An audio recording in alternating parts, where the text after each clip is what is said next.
Councilman McKeon, would you like to open on this item? Yes, thank you, Mayor. So since the very beginning, the Orange County Power Authority has been, a total disaster and doomed for failure.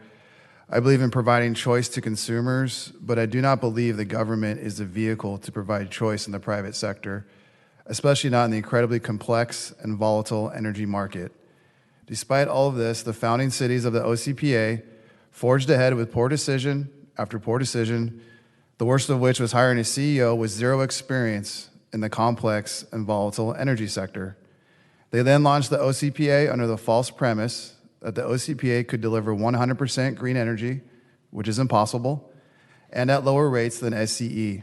Both have been proven to be untrue.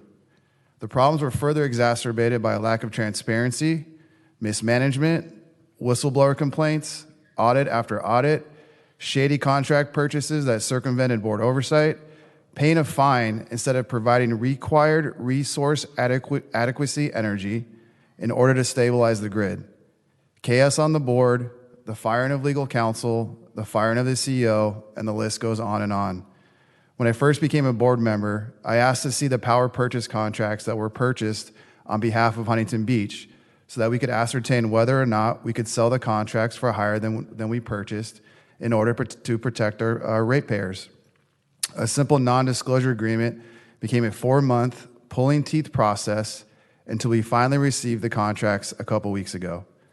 We then requested the California Independent System Operator, CAISO, settlement statements, invoices showing resource type and megawatt hours procured by OCPA, and invoices showing resource type and megawatt hours sold by OCPA.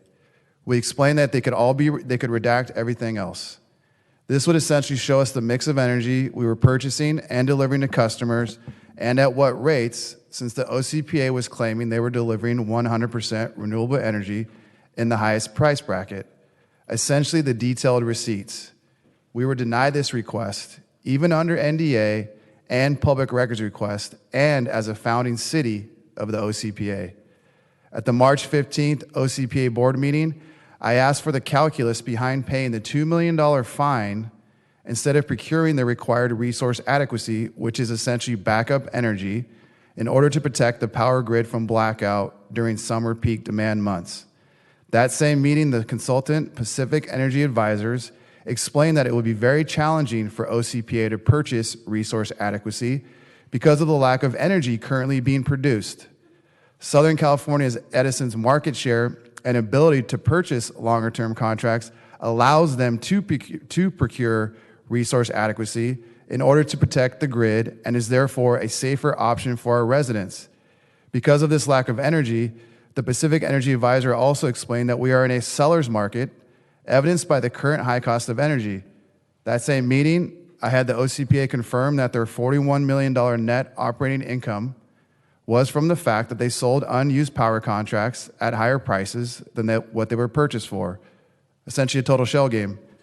Instead of continuing to wait on the requested documents with continued pushback from the OCPA, all of these reasons listed above have made it abundantly clear that it is time to urgently pull the plug on the OCPA before they straddle our ratepayers with more expensive power contracts and further jeopardize the grid by not providing the required resource adequacy energy.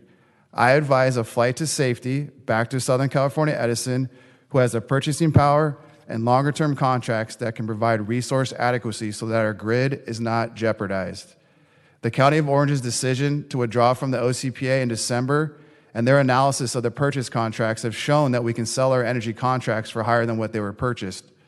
The other data points from Pacific Energy Advisors explaining that we're in a seller's market, and the fact that the OCPA's $41 million in NOI is from selling excess power at today's higher rates gives me confidence that our ratepayers will be protected. Thank you.